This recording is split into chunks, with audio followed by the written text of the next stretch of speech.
Hello, join me on the adventure and welcome to the Mysterious Adventures Podcast. I am your host, Palladino Joey, or Joey Awajan. Mysterious Adventures is available on all of your favorite podcasting apps. I thank each and every one of you once and always for downloading and listening to this show. It is a great pleasure to be back on board with you once again today. It is absolutely an honor for sure. So last week, obviously, I had a very interesting episode, in my opinion, called The Void. And, well, I hope you liked it. Check it out if you haven't yet. Obviously, a very current episode of things going on, very interesting situations that took place. Definitely have a testimony and a conclusion for the most part to that episode. There might be one more tiny bit of information coming out on the next episode of Mysterious Adventures, but it's just a small testimony. And then we're going to get to the gist of this episode, which again will be cut out of a former episode of Freedom of Thought that was about right around my birthday, around 2023, July 27th, 2023, the Nimrod and the Nephilim. So obviously really interesting episode that I think belongs more on this show than on Freedom of Thought, though it was nice to be there. This show obviously could be getting some new ears, so that's why obviously I'd like to bring it to this one. For that one, maybe it was more for, obviously Freedom of Thought is more what it is. So there will be a few episodes that come out like this over the course of time. This week I'm doing it again because another really busy week with 6 days of 6 day work week and just not enough time to kind of put a show together. So thankfully I have content like this that I can bring over to bring over to Mysterious Adventures that really belonged on a show like this at the beginning anyway. I just wanted to kind of branch out and move around on Freedom of Thought in the past, but well, you get the idea. I've mentioned that about 50 times already. So The Void, if you haven't listened to it yet, please do. It did involve me getting in a car accident, believe it or not. Obviously somebody, like in case you haven't listened, spoiler alert, yeah, that's kind of what that have led into happening. The rear driver's side door and window, the window was shattered, the door was bashed in by an oncomer, unfortunately, that was probably on their phone or something along those lines in a strange intersection. But yeah, do check out that episode 2 officially. I accidentally called it episode 3 for a minute there of Mysterious Adventures called The Void. But this is the real episode 3. So the testimony is, well, it looked like at first everything's going to be okay. It's going to get fixed and da-da-da. And then it's like, oh my gosh, it's going to be more damage inside the door well than we thought and da-da-da, because they hadn't opened the door yet to really give a true estimate, this and that, because they knew I'd have to use my car for a little while until the new door came in, or new used door came in. So when they checked, oh no, they're going to have to total out the car then. That might be too much and this and that. So then it's like, oh, great, now what do I do? And then it's like, okay, there's all these different scenarios, and it was frustrating and really nerve-wracking and this and that. And then all of a sudden, well, yeah, it looked like I was going to have to get like a new used car of some sort, and it's like, everything's too dang expensive, be it a Toyota Camry, Honda Accord, or whatever the heck else. And any cars that were a little bit cheaper, they're like, no, you probably don't want to get that, and this and that. So it was kind of like being stuck between a rock and a hard place. And then I just kept praying and praying, Lord, I put it in your hands. I put it in your hands, Lord. And then there was like this still small voice that this was going to happen. You could just feel it. Because back in the summer, my nephews came to the rescue when my car suddenly needed a new alternator. And instead of like forking over, I don't forget if it was $500 or $600 to one of the chains, nice people there, but I won't mention the name, but they wanted like a fortune to change the alternator. The nephews, we're going to be able to get the part for like less than $100, this and that. And then maybe everything total would be just like $200 or something like that. So it was a huge difference, and they saved the day, got me the new alternator and all of that in the car. And it was a higher grade alternator as well, so it was really cool. And then in this case, the nephews suddenly were like, you know what, let's try to fix it ourselves. And then I was thinking, yes, let's go for it. But oh boy, this body shop is probably not going to be happy with me if I try to do this. But I'll pull out at the last minute, even though I have every right to do so. And then instantly the guy, who was the nicest guy in the world, I'll say his name, Matt. Hopefully he doesn't mind. But obviously, it's just a person named Matt. I'm not saying the name of the shop. Nicest guy in the world when I mentioned the nephews, and he said, "Hell yeah, that's really cool." I was like, I didn't expect to hear that. Holy cow! But he just loves to hear that when a young person is ambitious to try to, do mechanical work, that type of thing. He thought it was the coolest thing ever. And it's like, yeah, we'll get it, we'll get the door back on and this and that. You did an amazing job taping up the window like the way I did. So thank the Lord for, sending me to YouTube and putting the right video across my path. It was just gorgeous. He said I did a masterful job, which is a huge compliment from a mechanic, a very experienced mechanic. So I appreciate him saying that as well. The way I was able to tape up the open space of the window so I could use the car for a week for the parts to come in and this and that. And he was totally fine with everything. And the nephews got it done. They got a door for less than $100, and it's like in totally fine shape. I mean, there's nothing wrong with the door whatsoever. Same color as the car. It's just amazing the way everything came together. Obviously, I gave them over well over $100. Well over, multiple $100 each for their service, rather than thousands of dollars going a different direction, paying out of pocket possibly to actually get the car back on the road, or saying goodbye to the car altogether. So again, that's what you call putting it in God's hands. Absolutely amazing. So that's my testimony and continuation from the void. Other than that, though, I think it's time to jump into Nimrod and the Nephilim, coming back from late July 2023. Do enjoy.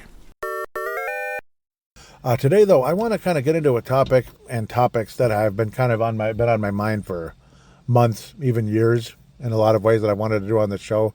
I started back around November 2020. Should have started sooner than that, but you get the idea. Obviously, I wanted to start years before that, as the feed was created way back. But at the end of the day, sorry, there's noise here.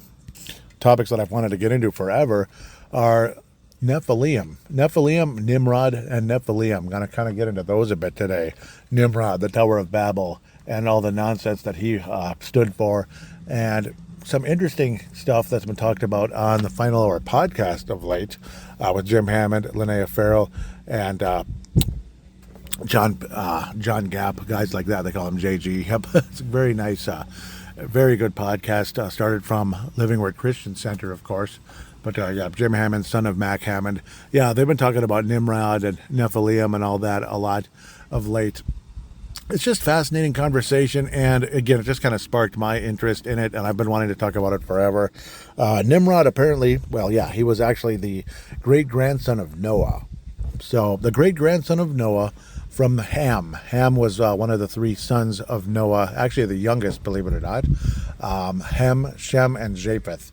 Ham was the one that was actually cursed, and because he was involved with basically making fun of his dad for basically having too much wine and being naked in the tent, whereas the other brothers, Shem and Japheth, covered their father, and they covered their father without ever seeing him naked, whereas Ham just kind of laughed, basically. So not good. And then Ham was basically cursed after that. So interesting stuff that took place. Now, a lot of people always wondered what was the actual reason for the flood. Like, it was evil, the planet, a lot of evil people in the world, and the only good people were Noah and his family, and so on and so forth. But it turns out, though, there really, really was a reason. And it's because the devil and his fallen angels, because the devil was one of the three archangels, known as Lucifer. He was in charge of the music side.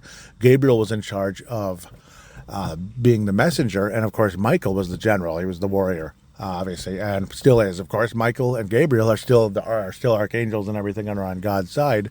But like they say, a third of the angels fell with Lucifer, and that might explain in a lot of ways why music can be very influential in evil people. And it can be influential for good people as well. When it's actually good music, it can influence you well. Music is a very powerful thing, and that's why Lucifer was such a powerful figure. And he thought he was bigger than God. And unfortunately, that's what took place, and that's why he fell. And that's why the angels that were under him fell with him, because they joined him. They were on his side, which is one of the craziest things of all time, thinking that Lucifer thinking he could defeat God. I don't understand. And then there was a human being that thought he could defeat God. That was Nimrod. Interesting. That's why you hear old football coaches say, "You Nimrod," like you idiot. Yeah. Nimrod wasn't necessarily an idiot, but that part was, yeah. Just the thought of a man could defeat God. I mean, Lucifer couldn't do it. A man's going to defeat God. Okay, sure. How? Nothing can defeat God. It's just a matter of fact. Nothing can defeat God. So how can a man do that? So obviously you're like, yeah, that's where like you Nimrod came from. Like the old, like it's like an old, kind of like an old thing, like an old man, you know, or old coach or something. You Nimrods, you know, it's just kind of funny. And I've even been called that before. Back in the day, my brother's friend Steve called me that. It's I don't know. I always chuckle. So where do we go first? The Nephilim. Let's go with the Nephilim first. And that's kind of the brunt of the whole story. And I think is related to, obviously, Nimrod as well, and some other pieces of the puzzle. Nephilim. What is a Nephilim? We've mentioned it before, but those of you that might not have listened in the past, or maybe you didn't really understand, like, what the heck is a Nephilim? And I'm finally saying it correctly. There were times I called it Nephilim. A Nephilim is, well, see, in the book of Genesis, before and after the flood, but before the flood especially, was when, but it happened after too, which is really not good. The sons of God, the fallen angels, because they were created by God, right?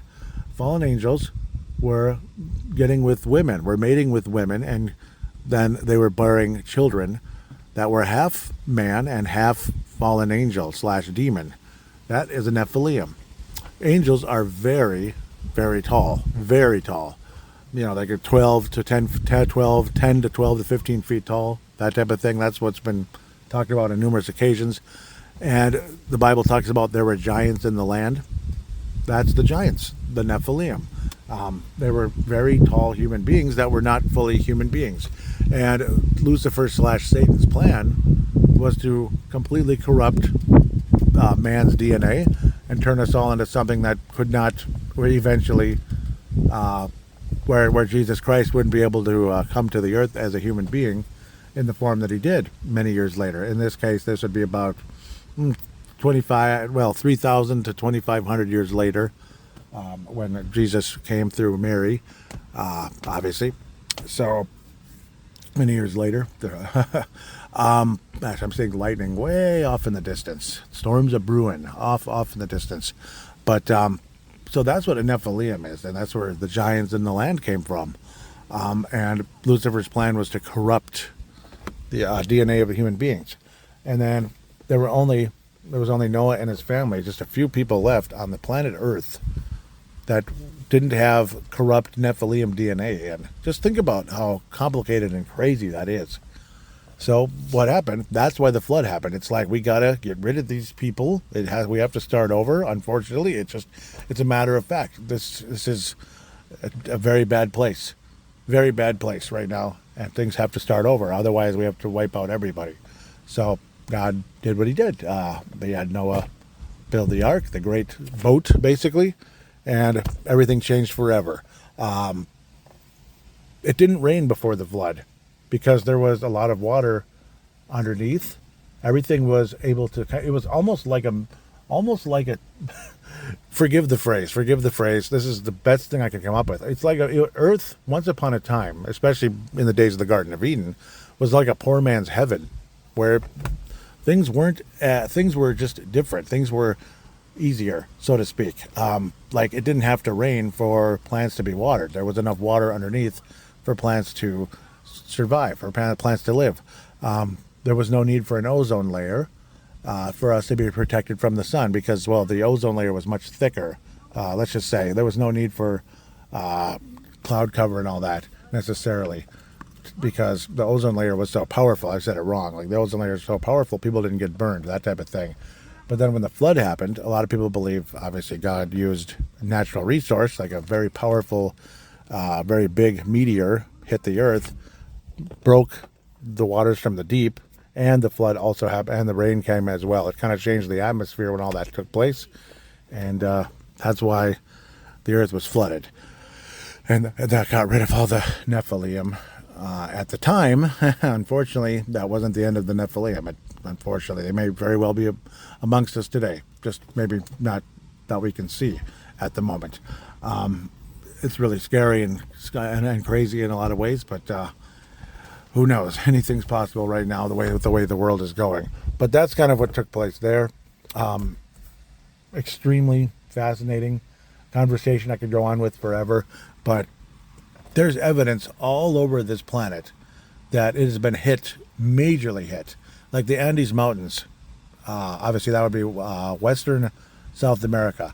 Clearly, with the way they're shaped, something very large, like a huge, meteor, landed on that side of the continent and pushed very hard eastward. So, like, obviously, the mountains kind of, popped up and everything. Clearly, you can see it, that something pushed it. And that could be a large meteor. Maybe that's when the flood happened. Who knows? Or where it started. Who knows? And obviously the earth was in a, more of a Pangea style back in those days as well. But then maybe things broke apart during the flood. Very possible. And after the flood as well. But we can get into that later. So that's obviously that was the end of the Nephilim for the time being. Unfortunately, it just kind of started up again, and people like Nimrod were kind of tapping into that crap. And Noah just couldn't believe it. Like, are you serious? You've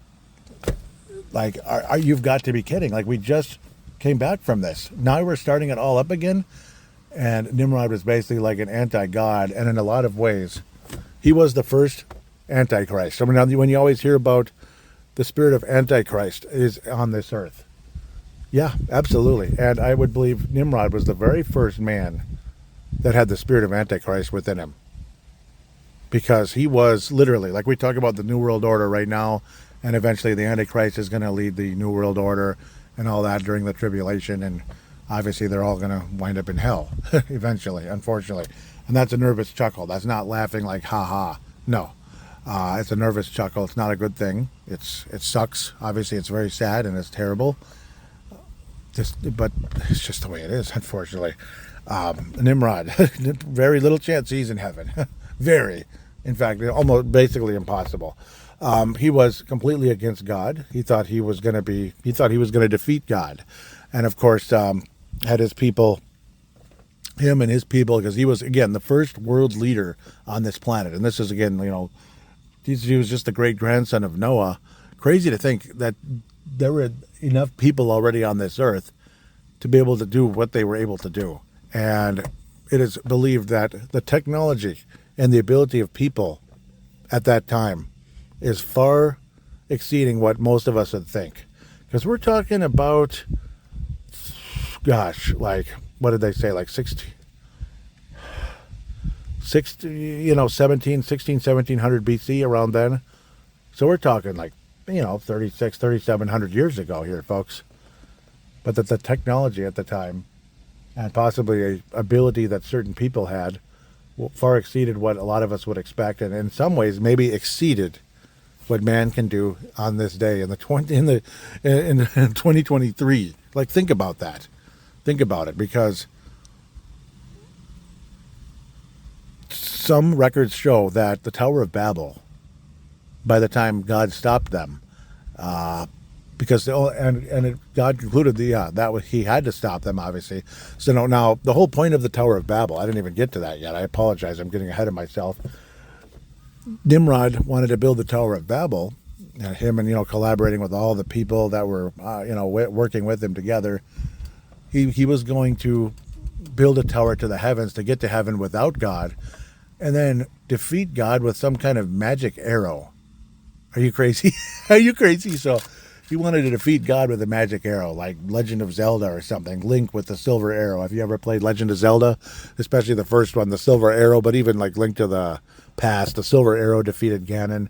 Yeah, obviously God is not Ganon. Ganon looks a lot more like the devil than God. Ganon basically is the devil in the Zelda series, but it's like that though. You think you're gonna build this tower to heaven and defeat God with some kind of magic arrow? It's insane. Absolutely insane. But what's also insane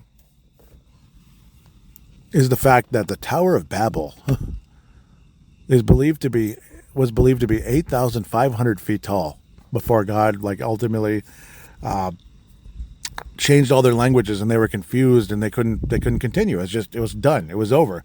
And then ultimately the tower was, there's no official description, I believe, of how it was destroyed, but probably pushed downward into the ground. Kind of like, just pushed downward and destroyed, that type of thing, just shoved down. I could imagine God just putting his hand on the top of it and just pushing it downward just smashing it, crushing it at the end of the day. 8,500 feet tall. Now, I had a record. I'm going to try to pull it up here. Let's see. Yep. 5,433 cubits and 2 palms, or 2,484 meters, 8,150 feet, which is equivalent to around 700 stories. Did you hear what I just said? 700 stories. 700 stories. Like, the IDS is about 50, right? The IDS in downtown Minneapolis. The Twin Towers were like 101, or was it 110? Like 9/11. Obviously, the Freedom Tower, 1,776 feet tall, at the top of the lightning rod at the top. Think about that. Think about that. Do you realize how tall that is? Even Jim Hammond said, yeah, this wasn't some little 10-story tall building. Like, wow, that's tall, because in those days it probably was. He was saying it was probably above the clouds. Even Jim said it, and it's like, you think about that, it's freaking scary. Freaking scary. Pardon my French if that's inappropriate. Looks like the lightning's getting a little closer. Ruh-roh. But it's also getting darker as I'm talking. Because this is, Thursday evening, July the 27th. Think about what I just said, though. We're talking the equivalent of like 700 stories high. Think about that. Can you imagine human beings doing that 3,700 years ago? That sounds crazy, right? They were just guys in the cave, with they invented the hammer. Oh, there's a wheel now. Cool. No, there had to have been something to be able to do that. Also, let's not forget about the pyramids, right? The pyramids? People, it's a mystery to everybody. How the heck were those things built? How were they built? And I've come to, my personal theory is Nephilim did it. Nephilim, giants in the land. And think about it. Think about what the Egyptians worshipped and the hieroglyphics, Ra. Ra, like that all-seeing eye, the sun god and all that stuff. It's a big giant demon. It might even be Satan himself. So again, Nephilim, put 2 and 2 together. Yeah, they worship Ra. Ra wasn't a good person, or it's a false god, basically. It's a quote-unquote god with a small g. So it's either the devil himself or one of the, big demons, like one of his arc, so to speak, one of his directors, you could say, if you know what I mean. It is what it is, like board of directors, you could say, when it comes to the evil side. Think about it, though. And I think it could be very similar. To consider a building could be that high, could be related to Nephilim, and also the technology might have been crazy high. But then when God confused all the people, I think a lot of that stuff was, let's just say no longer compatible. No longer compatible. It was kind of like done and dusted, as they might say in Australia. It's done and dusted. I'm seeing lightning bolts, actual lightning bolts, not just light anymore. Interesting stuff. God is like, yes, Joey, keep talking. tell people what's going on, right? And yes, it's interesting. It really is. Just think about it, though. 700 stories high.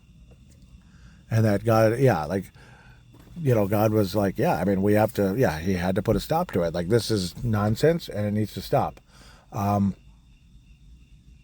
people, there's like some records out there that say Esau, like Jacob and Esau, was beheaded Nimrod. Esau was also a hunter. Like, in the Bible it says Nimrod was a great hunter before God, like not necessarily for God, but or eventually he wanted to hunt God. But really what he truly was a conqueror, because obviously it's, translations and such. Nimrod was a conqueror. A lot of, like Alexander the Great, he was a conqueror. He wanted to conquer he wanted to conquer the world, and then, oh no, there's nothing left to conquer. There's even record of him, like crying on the bed saying, there's nothing left to conquer. It's kind of funny and crazy to think about. Yeah, there are all kinds of like world leaders like that. It's believed maybe he could have had the spirit of Antichrist in him, or also this other, one of the beasts in Revelation, the leopard, whatever, that was able to wage war and such. He's like a war genius, and this evil being inside of him helped him get where he was. And a lot of evil people rose up because of these evil spirits out there. There's powerful evil spirits. It's kind of scary. And there's talk about that it'll be like the days of Noah now, when the Lord comes back for us. It'll be like the days of Noah.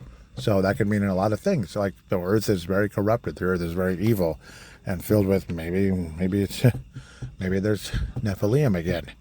Who knows? I don't see any giants right now, but well, maybe in the NBA, but no. I mean, those aren't like real giants necessarily. Real giants are like 10 feet and up. So a lot of people believe Goliath could have been a Nephilim. Canaanites, who are also sons of Ham, were believed to be giants. And that's why God had Joshua conquer all of those, the entire kingdom. The entire kingdom, conquer get rid of them all.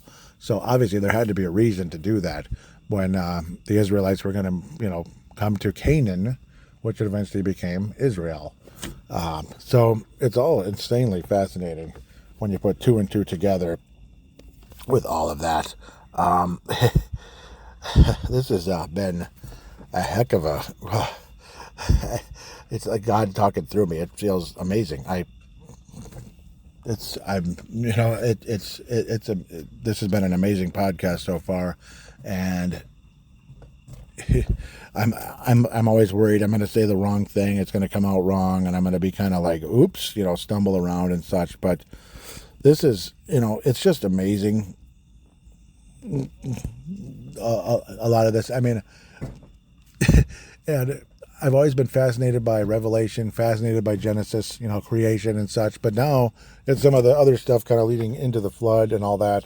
And not long after it, the crazy Nimrod with what he did, and how God was able to obviously stop him. And that's when a lot of stuff changed and probably slowed down a bit. Like, hey, we need to slow things down here. These people are getting too excited. And there's a, strong, it's kind of like, again, like the knowledge of good and evil, how Adam and Eve got the knowledge of good and evil. And it's like, yeah, that kind of started to mess things up. And I think it was kind of similar with the Nimrods and such, kind of like literally signing deals with the devil and all that to gain all this power. And not God, the complete other side, the opposite side, the devil, may have given Nimrod and others along the way advantages over other men, and that's why they gained so much power. And ultimately, maybe the ability to build this crazy Tower of Babel that was a historic building. If those numbers are correct, it is the tallest building ever built in the history of planet Earth, and it could probably never be recreated. That's insane. A lot of us assumed, including myself, that it was something that was probably like, maybe 20, 30 stories. Like, wow, like at that time, my goodness, that's the tallest thing in all time. Nobody could build a building that high. And then you're hearing something like 8,150 feet. It's off the charts. Again, Freedom Tower in New York City, the top of the pole of Freedom Tower, 1776. Nice number, by the way. I appreciate it. Too bad New York City's about as patriotic of this country as... yeah, okay. It's not. It's a $3 bill exists. I don't know. But I want to find more here. I believe it's in the Genesis 6. Yeah, and it's a shame with what happened to, obviously, Abel. A lot of great, obviously, Cain and Abel and all that. And it's very sad. Yep, the sons of Japheth, Gomer. Yep, Gomer is believed to be the father of Germany, like originally, like around like Germany and all that, parts of Europe and such. Magog, that's like Russia, maybe. Madai, Javan, Tubal, Tyrus. Yeah, these are interesting. It's extremely fascinating. Yep, Ham. So sons of Ham, Cush and Mizraim. Mizraim is believed to be Egypt. Like eventually became Egypt, Foot, and Canaan. Canaan. And Noah actually said, I curse this. I curse your son Canaan. So that's pretty crazy. Or curse the children of Canaan. It's just crazy. So look what happened all the years later. Sons of Cush, Seba, Halva, Sabta, Rama. So where's Nimrod? Yeah. And Cush begat Nimrod. Yep. Cush also begat Nimrod. There we go. Because I know Cush was his father. So Ham was Nimrod's grandfather. So it's not even that far away. He began to be a mighty one in the earth. He was a mighty hunter before the Lord. Wherefore it is said, even as Nimrod, the mighty hunter before the Lord, and the beginning of his kingdom was Babel, and Erech, and Akkad, and Calneh, in the land of Shinar. It's so much. Yep, out of that land went forth Asher, and builded Nineveh. Wow, Nineveh. Whoa, Nineveh, like Jonah? Interesting. Am I looking at a green sky right now? Nah, I don't think so. I hope not. Green skies are not good. So, where am I? Where did I go? Nineveh and the city of Rehoboth. Yep, Mirazam, yep. So where did Nimrod go? Yeah, I don't know if they don't talk about it. Yeah, it's obviously in here. Man, yep, these are all the names, yep. It's very crazy. Yep, Shem, there's a lot of, obviously, Shem is the line that ultimately went to like Moses. Well, yeah, even way before Moses to like Abraham and all them. Abraham, Isaac, Jacob, and then much later Moses. So, pretty cool. I thought there was more about Nimrod, though, wasn't there? Obviously, there was. I think it's in a different part of the Bible, though. So my apologies. I'm going to get back to that some more. I want to get deeper and deeper into a lot of this in the future, but just to kind of get the conversation out there, and knowledge about what really was going on and all that. It's fascinating. It's absolutely fascinating. And, my belief as to how things like the pyramids and the Tower of Babel itself were built. Things that seem impossible to human beings today, especially thousands and thousands of years ago, 3,000, 4,000 years ago and such. Like, how the heck did they build the pyramids? That doesn't even sound like something we could do today. How the heck could they build it back then?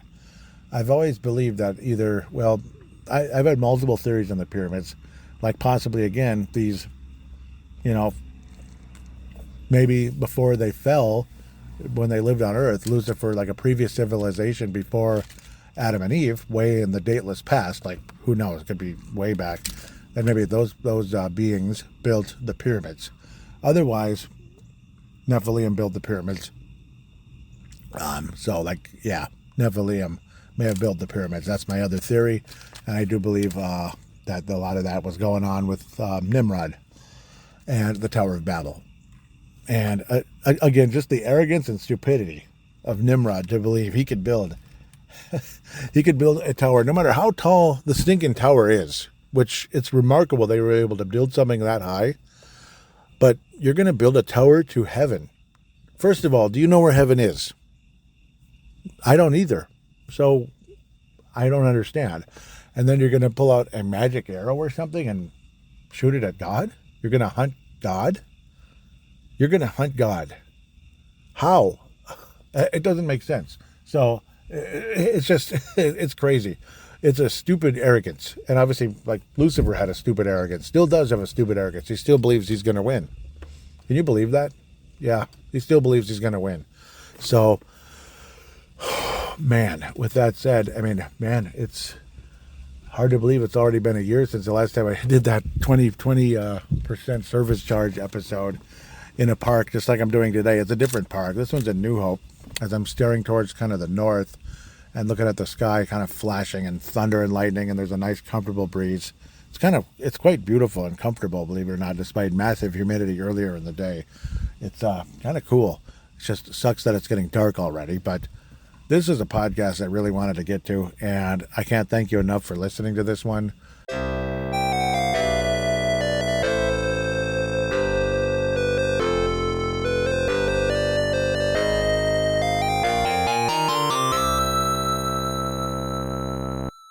I hope you enjoyed that episode, that adventure right there out in the a thundery sky back in 2023, talking about Nimrod, the Nephilim. I called him Nephilim there. It's like the pronunciation was all over the place, so I apologize. And just the thought of how tall that Tower of Babel just might have been. And the other theories that we could get into in the future as well that are really fascinating. And also, you did hear about it on the Giants episode just a few episodes ago now, the Giant Appetizer, where I think that the Tower of Babel could have been like another Mount Hermon, where that might have really gotten the Giants going again. It all kind of, it's like the old nothing new under the sun type of thing. It's just kind of the devil and the enemy, the Antichrist, all this stuff kind of like where it just keeps happening over and over and over. Like obviously Mount Hermon, the giants coming from that, the Tower of Babel, the giants coming from that, and how it says in the days of in Revelation and into the as we head into the tribulation, it'll be as the days of Noah. Well, what does that tell you? Giants everywhere, Nephilim everywhere. Interesting. And that doesn't mean the earth will be flooded, because thankfully there'll be enough Christians and, well, just normal human beings and all of that, that God doesn't need to wipe out everybody except a tiny little group. So I mentioned that as well on a couple occasions where, that's why. And also God made a promise to begin with. He made a promise. He's not going to flood the earth again. But, the world will be cleaned and consumed by fire at the end of the millennial reign and all that, or is it the end of the tribulation? I believe it's the end of the millennial reign, because the devil's going to come back again after the millennial reign, and then it'll be the final defeat of the devil. So yes, so this show can get definitely biblical at times, and it's going to. It's not going to always be biblical, but giants are definitely biblical. I mean, and I'm going to talk about the giants quite a bit. Probably be some Bigfoot, some this and that, and generally speaking, a lot of this is based on the Bible. So yes, if you have a problem with the Bible, you probably won't like me. So whatever. That's the end of the day. You probably won't. Just like there was a certain podcast a while ago that was mocking the Bible because they wanted hockey teams to celebrate Pride Night and this and that. They're mocking the Bible, and then it's like, all right, well, sorry. If you feel that way, I'm going to have to unsubscribe and move on. I mean, once you start literally mocking the Bible, don't think I'm going to be listening to you anymore. So there's a bit of this and that and tit for tat when it comes to those kind of conversations. But again, I hope you enjoyed it. Obviously, that's not going to be the general. The show is not going to be just me. Oh, I said this on Freedom of Thought. I said this on Freedom of Thought. No, that's not what the whole show is going to be about. But occasionally I can use content from previous episodes of Freedom of Thought. Yes, I know I bring that up all the time. But occasionally I'm going to do that because I think it's more of a target audience for some of these topics to come to this show. So apologize if I keep repeating myself. But again, maybe you're a brand new listener hearing this show for the first time, and it happened to be this particular episode. Love to get in touch with you one way or another. I'm a friendly person. I'm not too big for anybody, obviously, not even close. I don't get flooded with bajillions of emails. No, I don't, where it's like I can't catch up to that. So don't worry. PaladinoLive@yahoo.com, PaladinoLive@yahoo.com. Instagram, I believe it's just Mysterious Adventure 79, because I get them all mixed up. I apologize. Mysterious Adventures 79. It's all one word. Facebook page, Mysterious Adventures. Look that up, podcast. And on X or Twitter, it's My Adventures 79, because mysterious, the whole word doesn't fit. So that's how things go there. You can also you're also more than welcome to put an audio submission. Would love to hear from you. An audio submission is basically how you just open your smart device. Every smart device has a voice recorder on it, a voice recorder app on it. Just press record, talk into it like you're talking on the phone or creating a podcast or this or that, and then save it and share it / email it to palladinolive@yahoo.com, palladinolive@yahoo.com.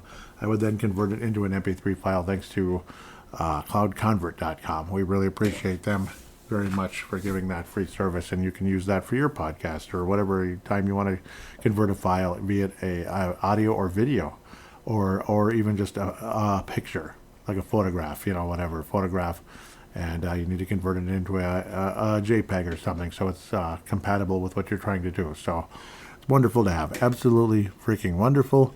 So thank you again so much for listening. Please tell your friends about this show. It's a brand new fledgling show. Tiny little leaves popping out of the ground. Tiny little stump or tiny little trunk. That's the size of like I don't know. It's a sprout. It's a tiny cute little sprout basically. So yeah, let your friends know about this show. So if you like it, please do. It's fun. We're gonna get into some awesome topics, and you're more than welcome.